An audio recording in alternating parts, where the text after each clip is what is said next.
अस्सलाम वालेकुम, welcome back to my channel Baji Parveen health and beauty tips से खुश आमदीद जी। तो नाज़रीन कैसे हैं आप? उम्मीद करती हूँ बिल्कुल खैरियत से होंगे। मेरी दुआएं आपके साथ हैं। रमज़ान शरीफ उम्मीद है आपका बहुत अच्छा गुजर रहा होगा। बहुत सारी ढेर दुआएं आपने जमा कर ली होंगी और ढेर दुआएं आपने मांगी भी होंगी। अल्लाह ताला आपकी हर दुआ कबूल फरमाए, आमीन सुमा आमीन। आज की इस वीडियो को नुस्खा बताने से पहले मैं ये कहना चाहूँगी कि आप मेरे चैनल को सब्सक्राइब करें, वीडियो को लाइक करें, बेल आइकन को दबाना मत भूलिएगा ताकि इस तरह की मालूमात वीडियो आप तक पहुँचती रहे और आप रमज़ान शरीफ के महीने में फ़ायदा हासिल करते रहें इन छोटे छोटे नुस्खे, कामयाब नुस्खों से। तो सबसे पहले तो मैं लोगों को ये कहना चाहूँगी, जिन लोगों के मैदे का बहुत ज़्यादा मसला हो रहा है वो इस नुस्खे को ज़रूर इस्तेमाल करेंगे। मैदे के अंदर जब जहरीले मवाद बहुत ज़्यादा बढ़ जाते हैं, उनको खारिज करने के लिए आपने इस नुस्खे को ज़रूर इस्तेमाल करना है। तो इन चीज़ों को जो आपने बहुत आसानी से आपको मिल जाएंगी। इन चीज़ों का इस्तेमाल भी आसानी से ही हो जाएगा। कोई ऐसी बात नहीं कि आप रमज़ान शरीफ में इस नुस्खे को नहीं ले सकते, आप ज़रूर लेंगे।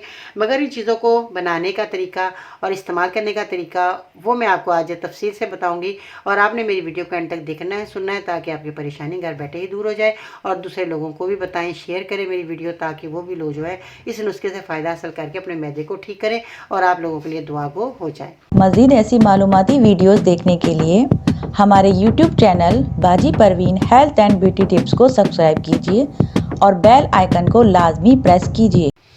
अब आपने क्या करना है, पुदीना खुश्क आपके सामने मौजूद है। ये खुश्क पुदीना मैंने, ताज़ा खुश्क पुदीना मैंने क्या करा था, पुदीना लाई, मैंने उसको धोया। धोने के बाद मैंने इसको छाँव में अब सुखा ले, बहुत जल्द सूख जाता है। ऐसी बात नहीं कि धूप में सुखाया जाए, बल्कि धूप में जो इसकी फ़ायदे कम हो जाती है। आप देख रहे हैं कितने अच्छे तरीके से ये जो है पुदीना ड्राई हो चुका है। तो ये पुदीना आपने ले लेना है। इसके बाद ज़र्शिक शीरी, मीठी ज़र्शिक शीरी है, जो कि ये आसानी से आपको मिल जाएगी। इस तरह के काले दाने हैं और ये बहुत मज़े के होते हैं। अगर आप एक दाना चबाकर खाते हैं तो ये बहुत मज़े का लगता है और ये मीठा होता है। ज़र्शिक शीरी यानी कि इसको कहा जाता है और ये मीठी होती है। और इसके अंदर देखें जैसे किशमिश के होते हैं ना, डंडियाँ छोटी छोटी लगी हुई हैं, देखें इसमें डंडियाँ हैं। तो ये आपने हटा देनी है। थोड़ी सी सफाई कर लीजिए क्योंकि आप खाने की चीज़ तैयार कर रहे हैं। इसको छोटी छोटी डंडियों को आप अगर हटाएंगे, हाथों से मसलेंगे तो ये डंडियाँ हट जाएंगी। तो आपने इसको साफ़ सुथरा करना है। साफ़ सुथरा करने के बाद आपने जो है इस दवाई को तैयार करना है। ज़र्शिश शीरी आपने क्या कर लेनी है। इसके बाद आप देख रहे हैं गुलाब के फूल। गुलाब के फूलों की जो ये अंदर की डोडी होती है ये आपने हटा देनी है। इसको आपने इस्तेमाल नहीं करना, सिर्फ आपने पत्तियां ही इस्तेमाल करनी है।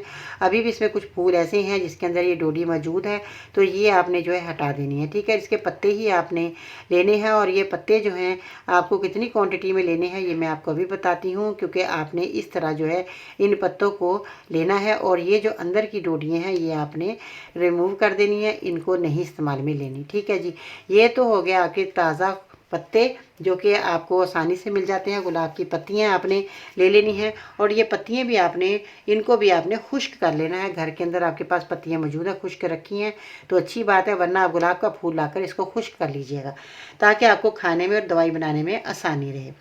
अब आपने क्या करना है, मैदे के जहरीले मवाद को खारिज करने के लिए गुल सुरख जो आप देख रहे हैं 6 माशा आपने लेना है। पुदीना खुश्क आपने 6 माशा लेना है, जो इस वक्त आपके सामने मौजूद है, ये आपने लेना है। और ज़र्शिक शीरी आपने 2 तोले लेनी है। ठीक है, इसमें एक और चीज़ ऐड होगी, इमली। इमली आपने 5 तोले लेनी है। और अब आपने इसको बनाना कैसे है इस नुस्खे को, ये मैं आपको बताती हूँ। पहले जो है 3 ओदियात हैं जो कि 3 दवाइयाँ हैं, इनको आपने 1.5 किलो पानी लेना है, उसमें आपने जोश दे लेना है। ठीक है, और इमली को शामिल करके आपने इसको ठंडा करना है। फिर आपने चीनी का इजाफा करके 2 चम्मच हर 15 मिनट बाद मरीज़ को देना है। अगर आपका रोज़ा है तो एक सुबह के टाइम आपने 2 चम्मच आप मरीज़ को दे दें और फिर सोते वक्त आप 2 चम्मच इस मरीज़ को देने हैं जो कि बीमार है, मैदे का मसला है। और 1-2 रोज़ के अंदर ही आपके मैदे का जो अफ़ाल है दुरुस्त हो जाएगा। और अगर आपको रोज़े के अंदर परेशानी हो रही है, क्या भी आ रही है, तो वो भी आपकी क्या आना बंद हो जाएगी। ये बहुत कामयाब नुस्खा रहा, बहुत ही मुफीद, बहुत ही कारामद चीज़ें हैं और बहुत ही तजर्बे से गुजरा नुस्खा जो मैंने आज आपकी खिदमत में पेश किया। आप इस नुस्खे को इस्तेमाल करें, बनाएं, मरीज़ को दें और दुआएं लें। मरीज़ जब तंदुरुस्त हो जाएगा तो आपके लिए बहुत ज़्यादा दुआ करेगा। घर के अंदर मैदे का किसी का मसला है तो डॉक्टर कहते हैं जी इनको अलहदा हंडिया बना कर दें, काली मिर्च का सालन बना कर दें, नरम गज़ाएँ दें, ये वो सब कुछ मगर देनी चाहिए। मैदे का मसला है, नरम गज़ाएँ दें, मगर मसला कितना है अलहदा हंडिया पकानी घर के अंदर। एक हंडिया सब घर वाले खा रहे हैं, दूसरी हंडिया बनाने कितना मुश्किल लगता है। फिर उसके लिए काली मिर्चों का पाउडर बनाना, वो तो हम बना के रखते ही हैं, खाना भी चाहिए, बहुत फ़ायदेमंद है।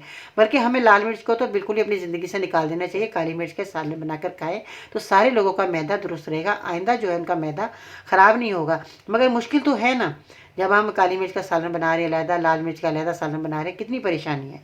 तो इन सब परेशानियों से बचने के लिए आपने इस नुस्खे को इस्तेमाल करके उस मरीज़ को ठीक करना है जो कि मैदे का मरीज़ है और उसका जो है मसला हो रहा है, बहुत ज़्यादा रोज़े नहीं रख पा रहा, नींद नहीं आ रही, रात को जो है बहुत ज़्यादा दिल ख़राब हो रहा है, क्या आने को हो रही है, आपका रोज़ा ख़राब हो सकता है, आपका रोज़ा ज़ाया हो सकता है क्या आने से।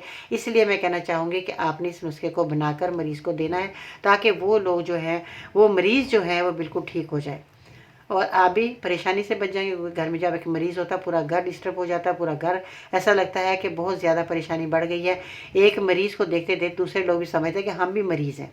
इसलिए अपने आप को तंदुरुस्त रखना है। तो अपने घर में अगर मरीज़ है तो उसको ये नुस्खा ज़रूर बना कर दे।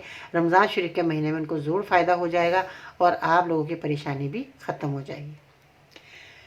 अब आपने क्या करना है, मेरे चैनल को सब्सक्राइब करें, वीडियो को लाइक करें, बेल आइकन को दबाना मत भूलिएगा ताकि आपके पास मफ़ीद नुस्खे बर वक्त पहुँचते रहें और आप नुस्खों को हासिल करके अपनी बीमारियां, अपनी परेशानियों को दूर करते रहें।